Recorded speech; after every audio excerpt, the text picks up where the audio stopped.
నందు ప్రియులారా, మరొక ప్రభు దినం ఆయన సన్నిధిలో మనం కనబడే అవకాశం ప్రభు ఎలాగున మనకు అనుగ్రహించినందుకై నేను ప్రభుని స్తుతిస్తూ ఈ ఆరాధన సమయం ప్రభుని ఆరాధించడానికి ప్రేమతో మిమ్మలను ఆహ్వానిస్తూ ఉన్నాను. ప్రభుని ఆరాధించు నిమిత్తమై దేవుని వాక్యములో నుంచి కొన్ని వాక్య సత్యాలను మనం సంపాదించుకుందాము. ఈరోజు మనం చదువుకున్న 40వ కీర్తన నుండి ప్రభుని ఆరాధించడానికి కొన్ని సంగతులు మనం తీసుకునే ముందు ఇందులో కొన్ని వచనాలు మనకు బాగా సుపరిచితమైన వచనాలు ఉన్నాయి. అందులో ప్రాముఖ్యంగా 8వ వచనం మనం బాగా ఎరుగుదాం. నా దేవా, నీ చిత్తము నెరవేర్చుట నాకు సంతోషము, నీ ధర్మశాస్త్రము నా ఆంతర్యములో ఉన్నది. ప్రభు అయినటువంటి యేసుక్రీస్తు వారు ఈ లోకానికి వచ్చినప్పుడు ఆయన ఒక పాట పాడుకున్నాడు అని హెబ్రీ పత్రిక 10వ అధ్యాయం 5 నుంచి వ్రాసి ఉంటుంది. అందులో హెబ్రీ గ్రంథకర్త ఈ వచనాన్నే ప్రస్తావిస్తాడు. కనుక ఈ కీర్తన మెస్సియాకు సంబంధించినటువంటి మెస్సియా కీర్తన అని ఆ ఒక్క కారణాన్ని బట్టి బైబిల్ పండితులు చెప్తారు. సరే, ఈరోజు మనం ఇది ఒక మెస్సియా కీర్తనని మనం ధ్యానించడం కంటే ప్రభువుని ఆరాధించు నిమిత్తం వాస్తవంగా ఇది దావీదు యొక్క అనుభవాలు గనక ఇవి దావీదు యొక్క అనుభవాలు అని ఆలోచిస్తూ మన కొన్ని సంగతులను మనం తీసుకొని ప్రభువుని మనం ఆరాధిస్తాం. చూడండి, ఈ 40వ కీర్తనలో దావీదు ఒక అనుభవంలో ఉన్నట్టుగా తన అనుభవాన్ని వ్యక్తపరుస్తున్నాడు. అది మనం మొదటి 2 వచనాల్లో మనం చూస్తాము. యెహోవా కొరకు నేను సహనముతో కనిపెట్టుకుంటుని, ఆయన నాకు చెవియొగ్గి నా బొర్ర ఆలకించెను. 2వ వచనం, నాశనకరమైన గుంటలో నుండి జిగటగల దొంగ ఊబిలో నుండి ఆయన నన్ను పైకెత్తెను. నా పాదములు బండ మీద నిలిపి నా అడుగులు స్థిరపరచెను. ఈ 2 వచనాల్లో దావీదు కలిగి ఉన్న అనుభవం అది గుంట, అలాగే ఊబి లాంటి అనుభవం. నాశనకరమైన గుంట, జిగటగల దొంగ, ఊబి. వాస్తవానికి ఈ గుంట, ఈ ఊబి అంటే అర్థం ఏమిటి అని మనం ఈ కీర్తనలోనే మనం కొంచెం మనసు పెట్టి చూడగలిగితే, దావీదు పొందుతున్న ఆ గుంట, ఆ ఊబి లాంటి అనుభవాలు ఏంటో మనకు చాలా స్పష్టంగా అర్థమవుతాయి. చూడండి, 12వ వచనం నేను చదువుతున్నాను. లెక్కలేని అపాయములు నన్ను చుట్టుకొని ఉన్నవి, నా దోషములు నన్ను తరిమి పట్టుకొనగా నేను తల ఎత్తి చూడలేకపోతుని, లెక్కకు అవి నా తల వెంట్రుకలకు మించి ఉన్నవి, నా హృదయం అధైర్యపడి ఉన్నది అన్నాడు. కనుక ఈ వచనంలో దావీదు పొందిన ఆ గుంట, ఆ ఊబి అనుభవం ఏంటి అనంటే, తన జీవితంలో దొర్లిపోయిన దోషాలు అని మొదటిగా మనం అర్థం చేసుకోవచ్చు. ఎందుకంటే నా దోషములు నన్ను తరిమి పట్టుకొనగా నేను తల ఎత్తి చూడలేకపోతుని అన్నాడు. మానవుని యొక్క జీవితంలో దొర్లిపోయినటువంటి దోషములు అవి నాశనకరమైన గుంట లాంటివి, జిగటగల దొంగ ఊబి లాంటివి. ఒక గుంటలో పడినవాడు, ఒక ఊబిలో పడినవాడు తనకు తాను బయటకు రావాలి అని ప్రయత్నం చేస్తే మరికొంచెం లోపలికే పోతాడు కానీ తనకు తాను బయటకు రాలేడు. అది ఎంత నిజమో దోషాలు పాపాల్లో ఉన్నటువంటి ఒక వ్యక్తి యొక్క జీవితం తనకు తానుగా ఆ దోషాల నుంచి, ఆ పాపాల నుంచి బయటికి రావాలి అని అనుకుంటే అతను రాలేడు. అది అతని యొక్క నిస్సహాయ పరిస్థితి.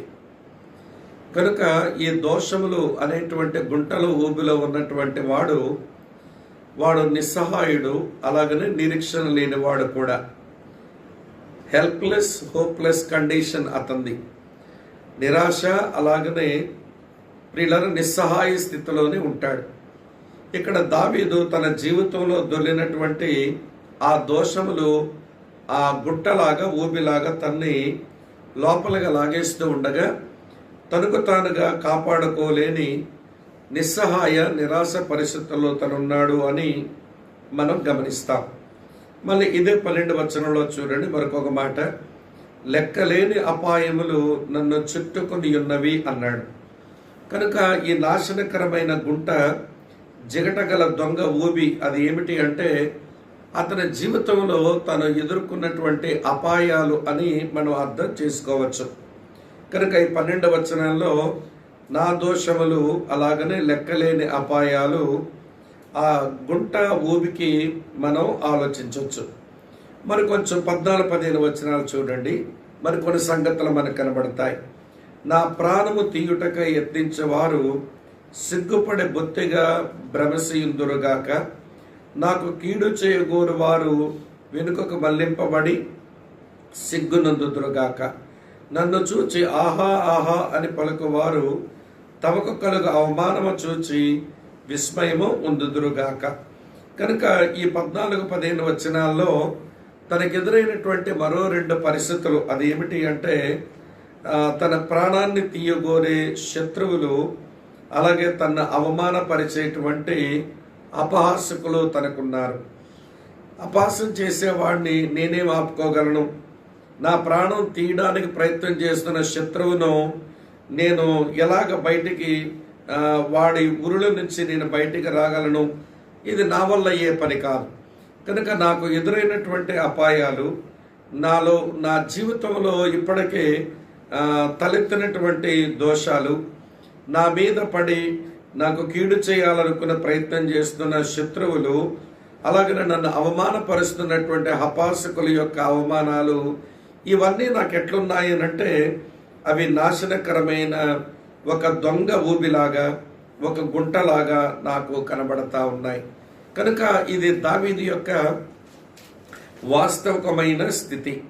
అయితే ప్రియులారా, ఇలాంటి పరిస్థితులు మనుషులమైన మన జీవితంలో కూడా ఎప్పుడో ఒకసారి తలెత్తుతాయి. చాలాసార్లు మనం ఇలాంటి అనుభవాలు గుండానే మనం ప్రయాణం చేస్తుంటాం. మన దోషాలు మనల్ని అవి లోపలికి లాగేస్తూ ఉండగా, మన అపాయాలు మనల్ని లోపలికి లాగేస్తూ ఉండగా, శత్రువులు మనల్ని వారు కీడు చేయాలని వారు ప్రయత్నం చేస్తూ ఉండగా, మనల్ని అవమానపరిచే అపహాసకులు మనల్ని లాగేస్తూ ఉండగా, మనం ఇలాంటి దుస్థితికే మనం వెళ్ళే అవకాశాలు ఉన్నాయి, అవి వస్తాయి కూడా. కాబట్టి ప్రియులారా గమనించండి, ఇలాంటి పరిస్థితులు వచ్చినప్పుడు సాధారణంగా మనకు ఎదురయ్యే ఒక శోధన ఒకటి ఉంటుంది. అది దావీదు కూడా ఎదురైంది. సరే వినండి, ఏమి శోధనలోకి పడే అవకాశం ఉందట. 4వ వచనం చదువుతాను చూడండి. గర్విష్ఠులనైనను, త్రోవ విడిచి అబద్ధముల తట్టు తిరుగువారినైనను లక్ష్య పెట్టక యెహోవాను నమ్ముకున్నవాడు ధన్యుడు అన్నాడు. ఈ వచనం మనకేమి నేర్పిస్తుంది అనంటే, నేను దోషాల్లో ఉండగా, నేను అపాయాల్లో ఉండగా, శత్రువులు నా ప్రాణం తీయాలని ప్రయత్నిస్తూ ఉండగా, నన్ను అవమానపరిచేవారు నన్ను అవమానపరుస్తూ ఉండగా, వీటిలోంచి నేను బయటకు రావడానికి ఒకవేళ నేను గర్విష్ఠుల వైపు చూచినా, ఒకవేళ త్రోవ విడిచి అబద్ధాల తట్టు తిరుగువారిని లక్ష్య పెట్టినా, వారి వల్ల నాకేదో మేలు కలుగుతుందని, అది నాకు మేలు కలగదు సరికదా, మరెక్కువైన కీడు కారణమవుతుంది. దేవుని పిల్లల జీవితంలో, ఇక్కడ దావీదు జీవితంలో కూడా ఇది ఒక శోధన. గుంట జీవితంలోంచి బయటకు రావాలని, ఊబిలాంటి జీవితంలోంచి బయటకు రావాలని ఆశించినప్పుడు ఇలాంటి గర్విష్ఠుల వైపు, త్రోవ విడిచి అబద్ధాలు పలికే వారి వైపు చూచి లక్ష్య పెట్టేటువంటి శోధన మనుషులుగా మనకు వస్తుంది.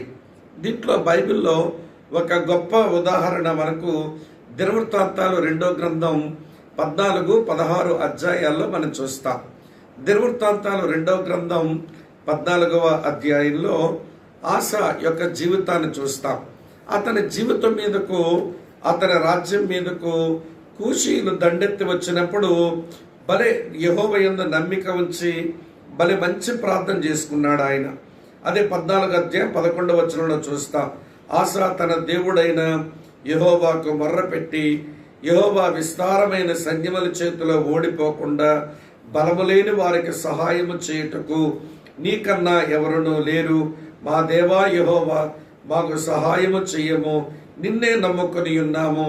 నీ నామమును బట్టి ఈ సైన్యమును ఎదురించుటకు బయలుదేరి ఉన్నాము. యెహోవా, నీవే మా దేవుడు. నరమాత్రులను నీ పైని జయవంత నీయొకమని ప్రార్థింపగా అని చూస్తున్నారా?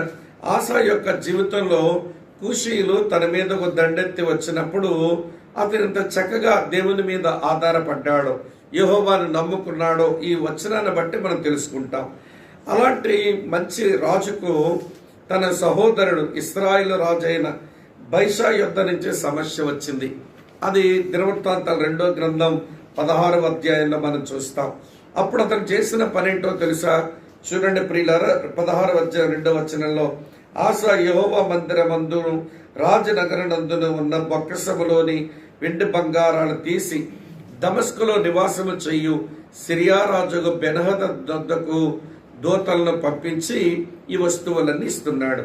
చూడండి, గర్విష్ఠుని లక్ష్యముంచి, లేకపోతే వినండి, అబద్ధములాడేటువంటి అన్ని జనాంగం వైపు లక్ష్యముంచి వారిని ఆశ్రయించాడు.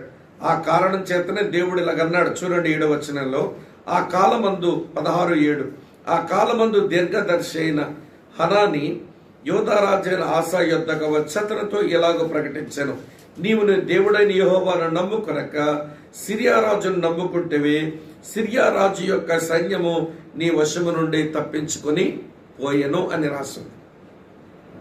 కనుక ప్రియమైన మిత్రులారా గమనించండి, ఇది ఒక శోధన. ఏమిటి అంటే, మన దోషాలు మనల్ని కిందికి లాగేస్తున్నప్పుడు, అపాయాలు మనల్ని కృంగతీస్తా ఉన్నప్పుడు, శత్రువులను బట్టి మనం తల్లడిల్లిపోతా ఉన్నప్పుడు, అవమానపరిచే వారిని బట్టి మనం దిక్కుతోచని పరిస్థితుల్లో ఉన్నప్పుడు, మనుషులంగా మన జీవితంలో ఎదురయ్యే శోధన ఏ గర్విష్ఠునో, ఏ అబద్ధములాడే వాడినో లక్ష్య పెట్టి వాళ్ళేదో మనకి సహాయపడతారు అని మనం ఎదురు చూచేటువంటి శోధన మనుషులకు కలుగుతుంది. కానీ దావీదు కూడా అలాంటిదే ఉంది. కానీ శోధన తాను జయించిన వాడుగా అతను అంటాడు, నేను యెహోవా కొరకు సహనముతో కనిపెట్టుకొని ఉంటేని. ఈరోజు ప్రభువుని ఆరాధించడానికి వచ్చిన మనం ఆయన కొరకు కనిపెట్టుకునే ఆ అనుభవాలు మన జీవితంలో కనబడితే, ప్రియులారా, ఆయన ఇచ్చేటువంటి ఔన్నత్యాన్ని, ఆయన కొరకు కనిపెట్టుకోవడం వలన మన కలిగేటువంటి ఉన్నత స్థితిని అర్థం చేసుకుని ప్రభువుని మనం ఆరాధించడానికి ఉపక్రమించుదాం. చూడండి ఏమన్నాడు, ఈ దేవుని కొరకు కనిపెట్టుకోవడం అనే మాట 40వ కీర్తనలో 1వ వచనంలో మనం చూస్తాం. యెహోవా కొరకు నేను సహనముతో కనిపెట్టుకొని ఉంటని. గర్విష్ఠుల్ని, అబద్ధములాడే వారి వైపు లక్ష్యముంచేటువంటి శోధన నాకు కలిగింది, కానీ నేను ఆ పిచ్చి పని చేయలేదు. నేను యెహోవా కొరకు కనిపెట్టుకొని ఉంటని. దావీదుకు బాగా తెలుసు దేవుని కొరకు కనిపెట్టుకోవడం వలన కలిగేటువంటి ప్రయోజనాలు. ఒక పేజీ మీరు ముందుకొచ్చి చూస్తే 37వ కీర్తనలో ప్రియులారా చదువుతాను చూడండి. 7, 9, 34 వచనాల్లో దావీదు పలికిన మాటలు ఇలా ఉన్నాయి. 37వ కీర్తన 7వ చరణం చూడండి. యెహోవా ఎదుట మౌనముగా నుండి ఆయన కొరకు కనిపెట్టుకొనము, తన మార్గమున వర్ధిల్లు వారిని చూచి వ్యసన పడకము, దురాలోచనలు నెరవేర్చుకున్న వారిని చూచి వ్యసన పడకము. యెహోవా కొరకు నువ్వు కనిపెట్టుకో. ఆయనే, వినండి ప్రియులారా, నీ యొక్క నీతిని, నీ నిర్దోషత్వాన్ని వెల్లడపరుస్తాడు. కనుక వినండి ప్రియులారా, నువ్వు మనుషులను నమ్ముకోవద్దు, ఆయన్నే నమ్ముకో. ఆయనకే నీ మార్గాన్ని అప్పగించుకో. ఆయన ఎదుట మౌనంగా ఉండడం నేర్చుకోమంటాడు. కొంచెం వెనక్కి రండి, 9వ వచనం చూడండి. ఇలా రాసి ఉంది, కీడు చేయవారు నిర్మూలమగుదురు, యెహోవా కొరకు కనిపెట్టుకున్న వారు ఏమవుతారట? దేశమును స్వతంత్రించుకొందురు అని చదువుతాం. యెహోవా కొరకు కనిపెట్టుకున్న వారు దేశమును స్వతంత్రించుకొందురు. మళ్ళీ 34 వచనం చూడండి ఎంత బాగుంటుందో. యెహోవా కొరకు కనిపెట్టుకుని యుండము, ఆయన మార్గమును అనుసరించము, భూమిని స్వతంత్రించుకున్నట్లు ఆయన నిన్ను హెచ్చించును, భక్తిహీనులు నిర్మూలమ కాగా నీవు చూచెదవు అని రాసి ఉంటుంది. కనుక ఈ వచనాలు మనకు ఏమి నేర్పిస్తాయి అని అంటే, వినండి ప్రియమైన స్నేహితులారా, దేవుని కొరకు సహనంతో కనిపెట్టుకొని ఉండడం, దేవుని కొరకు కనిపెట్టుకొని ఉండడం దావీదు జీవితంలో తను కలిగి ఉన్నటువంటి అనుభవాలే. అందుకని అంటాడు, నేను దేవుని కొరకు నేను కనిపెట్టుకొని ఉన్నాను అంటాడు. కనుక ఈ రోజు నా దేవుని కొరకు సహనముతో కనిపెట్టుకోవడం అంటే ఏంటో ఈ 40వ కీర్తనలో మన ముందున్న ఈ వచనాలన్నీ చూద్దాము. చూసిన తర్వాత ఇలాంటి అనుభవాలు ప్రభు మనకు అనుగ్రహించాడు అని మనకు అర్థమైతే వాటిని బట్టే మనం దేవునికి స్తోత్రాలు చెల్లించి ఆరాధించుదాం. చూడండి 40వ కీర్తన ఇప్పుడు 13వ వచనం చూడండి ఏం రాసిందో. యెహోవా దయచేసి నన్ను రక్షింపుము, యెహోవా నా సహాయమునకు త్వరగారం. చూడండి 41లో కూడా చూడండి, యెహోవా కొరకు నేను సహనముతో కనిపెట్టుకుంటేని ఆయన నాకు చెవియొగ్గి నా మొర ఏమి చేయను, ఆలకించను. తర్వాత మళ్ళీ 17వ వచనం చూడండి, నేను శ్రమల పాలై దీనుడనైతని ప్రభు నన్ను తలంచుకొనుచున్నాడు, నా సహాయమునకు నీవే, నాకు సహాయము నీవే, నా రక్షణకర్తవు నీవే, నా దేవ ఆలస్యము చెయ్యకము. ఈ 3 వచనాలు 1, 13, 17 ఈ 3 వచనాలు మనం గమనిస్తే దేవుని కొరకు లేక యెహోవా కొరకు సహనముతో కనిపెట్టుకోవడం అనంటే దేవునికి మొర్రపెట్టడమే. మనం పరిష్కరించుకోలేని సమస్యలు అవి మన మీదకి వచ్చినప్పుడు మనకు మనముగా ఆ సమస్యల నుంచి బయటకు రాలేనటువంటి దుస్థితిలో మనం ఉంటున్నప్పుడు వినండి ప్రియులారా, దేవుని కొరకు కనిపెట్టుకోవడం అని అంటే ఆయనకు మొరపెట్టుకుంటూ ఎదురు చూడటమే. దావీదు అనుభవం నేర్చుకున్నాడు. ఇది మన జీవితంలో కూడా అంతే. మనము నిరాశ, నిస్పృహ, నిస్సహాయ పరిస్థితుల్లోనికి వెళ్ళిపోయినప్పుడు ప్రియులారా వినండి జాగ్రత్తగా, దేవుడు ఏదైనా చేస్తాడు అని మొరపెడుతూనే అలాగా ఎదురు చూస్తూ ఉండడమే ప్రియులారా అది సహనముతో కనిపెట్టుకొని ఉండడం. కనుక వినండి, దేవుని ఎరగనటువంటి మనుషులు ప్రియులారా మొరపెట్టేదానికి వారికి దేవుడు లేడు. కనుక వారు దేవుడేదో చేస్తాడు అని వారు సహనంతో కనిపెట్టి ఉండలేరు. కానీ యెహోవా తమకు దేవుడుగా గల జనులు ధన్యులు అని అంటాడు. ఎందుకనంటే ప్రియులారా వారు మొరపెట్టేదానికి, వారు మొర వినేదానికి వారికి దేవుడు ఉన్నాడు. వారు ఆయన వైపే వారు ఎదురు చూస్తూ సహనంతో కనిపెడతారు. రెండో సంగతి చదువుతాను చూడండి. 5వ వచనం ఇలా రాసి ఉంది, యెహోవా నా దేవా. 40వ కీర్తన 5వ వచనం, యెహోవా నా దేవా, నీవు మా ఎడల జరిగించిన ఆశ్చర్య కార్యములు, మా ఎడల నీకున్న తలంపులను బహు విస్తారములు, వాటిని వివరించి చెప్పేదని అనుకుంటున్నా అవి లెక్కకు మించి ఉన్నవి, నీకు సాటి అయినటువంటి వాడు ఒకడును లేడు. ఈ వచనం యెహోవా కొరకు సహనంతో కనిపెట్టుకోవడం అని అంటే గతంలో దేవుడు ఏమేమైతే కార్యాలు చేశాడో ఆ కార్యాలను తలపోసుకుంటూ దేవుడు ఇప్పుడు ఏదైనా చేస్తాడు. గతంలో ఉన్నటువంటి దేవుడు ఇప్పుడు కూడా ఉన్నాడు, భవిష్యత్తులో కూడా ఉంటాడు అని గతాన్ని జ్ఞాపకం చేసుకుంటూ దేవుని కొనియాడుతూ స్తుతిస్తూ ఎదురు చూడడమే యెహోవా కొరకు సహనముతో కనిపెట్టుకొని ఉండడం. చూడండి ఎంత బాగుందో ఈ మాట. మా ఎడల జరిగించిన ఆశ్చర్య కార్యములు, మా ఎడల నీకున్న తలంపులు బహు విస్తారములు, వాటిని వివరించి చెప్పేదని అనుకుంటున్నా అవి లెక్కకు మించి ఉన్నవి. ఇలాంటి కార్యాలు చేసినటువంటి వాడు, ఇలాంటి ఆశ్చర్యమైన క్రియలు జరిగించిన వాడు, మా కొరకింత మంచి తలంపులు కలిగినటువంటి వాడు, అలాంటి దేవుడు ఎవడున్నాడు? అలాంటి నీకు మరి ఒకడెవడు సాటి లేడు నాయన. అది దావీదు యొక్క ఆరాధన అనుభవం. యెహోవా కొరకు తన సహనంతో కనిపెట్టుకోవడం అని అంటే మొరపెట్టేటువంటి అనుభవంలో నుంచి గతంలో దేవుడు చేసిన కార్యాలు, దేవుడు కలిగిన తలంపులను తలపోసుకుంటూ బ్రతకడం, అది రెండో సంగతి. మూడో సంగతి చెప్తాను చూడండి ప్రియులారా, 8వ వచనం. నా దేవా, నీ చిత్తము నెరవేర్చుట నాకు సంతోషము, నీ ధర్మశాస్త్రము నా ఆంతర్యములో ఉంది. యెహోవా కొరకు సహనముతో కనిపెట్టుకోవడం అని అంటే దేవుని చిత్తం చేయడానికి విధేయత చూపిస్తూ బ్రతకడం. దేవుని చిత్తము చేయడానికి విధేయత చూపిస్తూ బ్రతకడం, అదే నేర్చుకున్నాడు దావీదు. అలా వేచి ఉండడమే. దేవుడు ఉన్నాడు, ఆయన ఏదో కార్యాలు చేస్తాడు, ఈ అపాయాల నుంచి, ఈ దోషాల నుంచి, ఈ శత్రువుల నుంచి, ఈ అవమానము నుంచి, ఈ గుంట, ఈ ఊబిలో నుంచి నన్ను పైకి లేవనెత్తుతాడు అని ఆయన కొరకు కనిపెట్టడం అంటే ప్రార్థించడం. ప్రియులారా, అలాగనే గతంలో విషయాలు జ్ఞాపకం చేసుకోవడం, ఇప్పుడు తన జీవితంలో దేవుని చిత్తం జరగాలి అని ప్రియులారా ఎదురు చూడడం, అది యెహోవా కొరకు సహనంతో కనిపెట్టడం. చూడండి 16వ వచనానికి రండి, మరొక 2 అనుభవాలు కనబడతాయి. 40:16 చూడండి. నిన్ను వెతుకు వారందరూ నిన్ను గురించి ఉత్సహించి సంతోషించుదురు గాక, నీ రక్షణ ప్రేమించువారు యెహోవా మహిమపరచబడును గాకని నిత్యము చెప్పుకుందురు గాక. ఈ 16వ వచనంలో నిన్ను వెతుకు వారందరూ, యెహోవా కొరకు నేను సహనముతో కనిపెట్టుకుంటేనంటే అర్థమేంటో తెలుసా? నేను దేవుణ్ణి వెతుకుతున్నాను.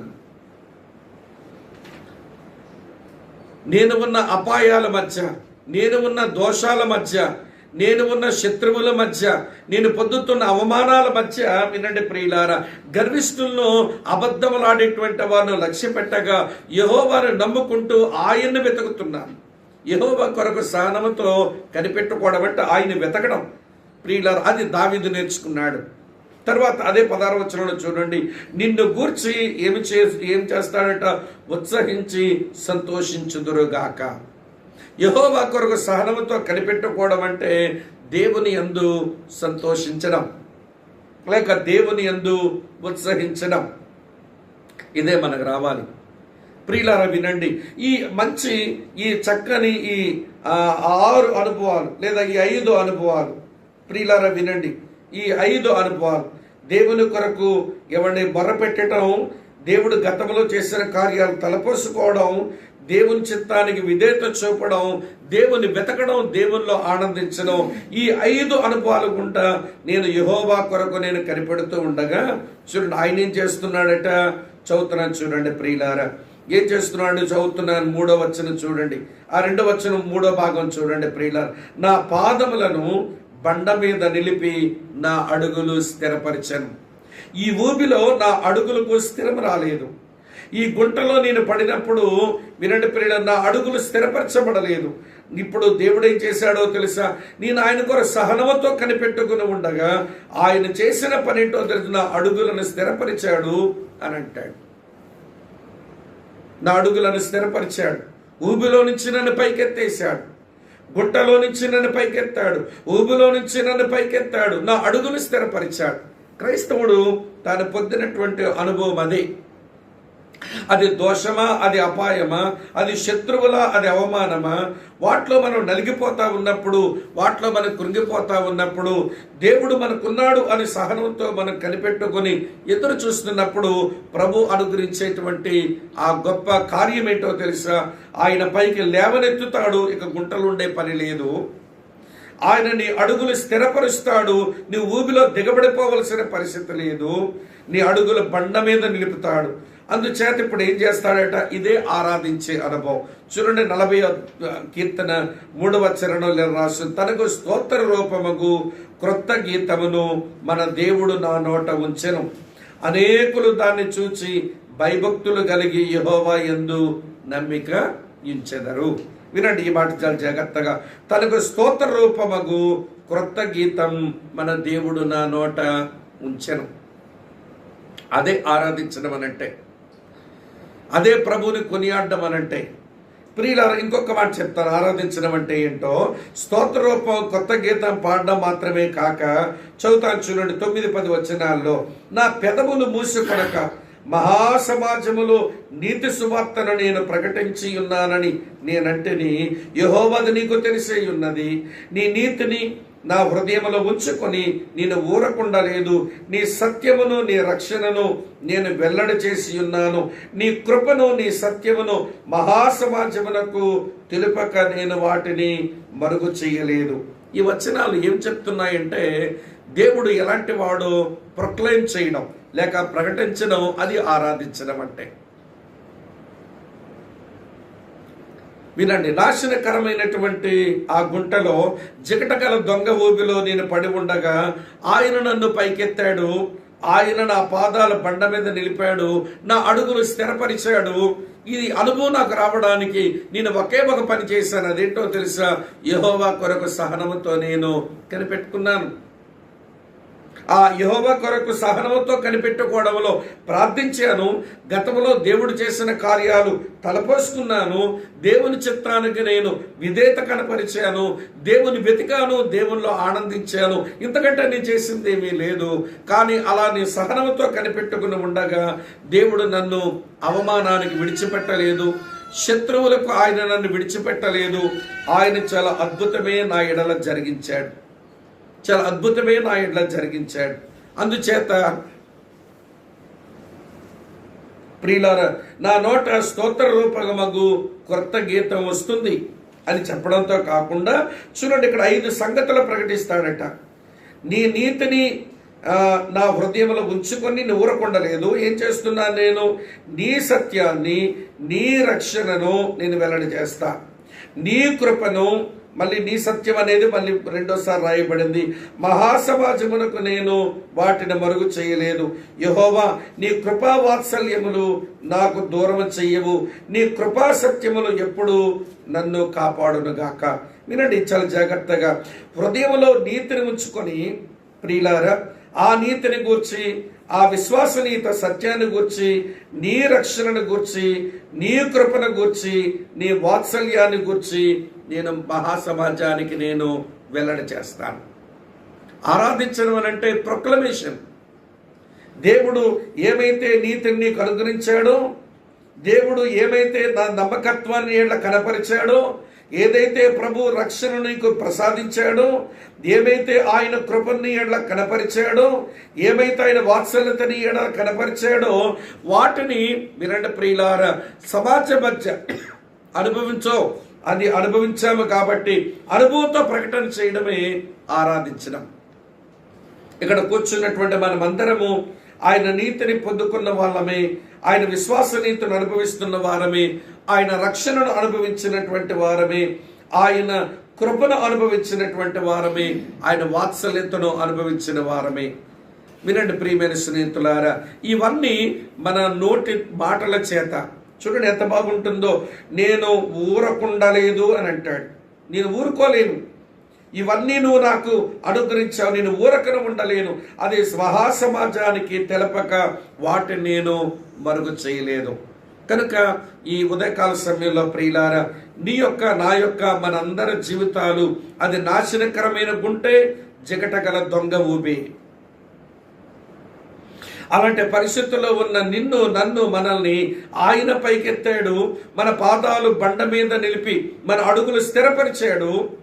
ఇదంతా ఎలా జరిగింది అని అంటే, మనకు తెలిసిందంతా ఒకటే, ఆయన కొరకు కనిపెట్టుకుని ఉండడం. ఆ కనిపెట్టుకుని ఉండడం అనగా మొరపెడుతూ ఉన్నాము, గతకాలపు దేవుని కార్యాలు తలపోసుకుంటూ ఉన్నాము, విధేయత చూపడానికి ఇష్టం కనపరిచాము, ఆయన వెతికాము, ఆయన ఆనందించాము. కనుక దేవుడు ప్రియులారా పైకెత్తాడు, బండ మీద పాదాలు నిలిపాడు, అడుగులు స్థిరపరిచాడు.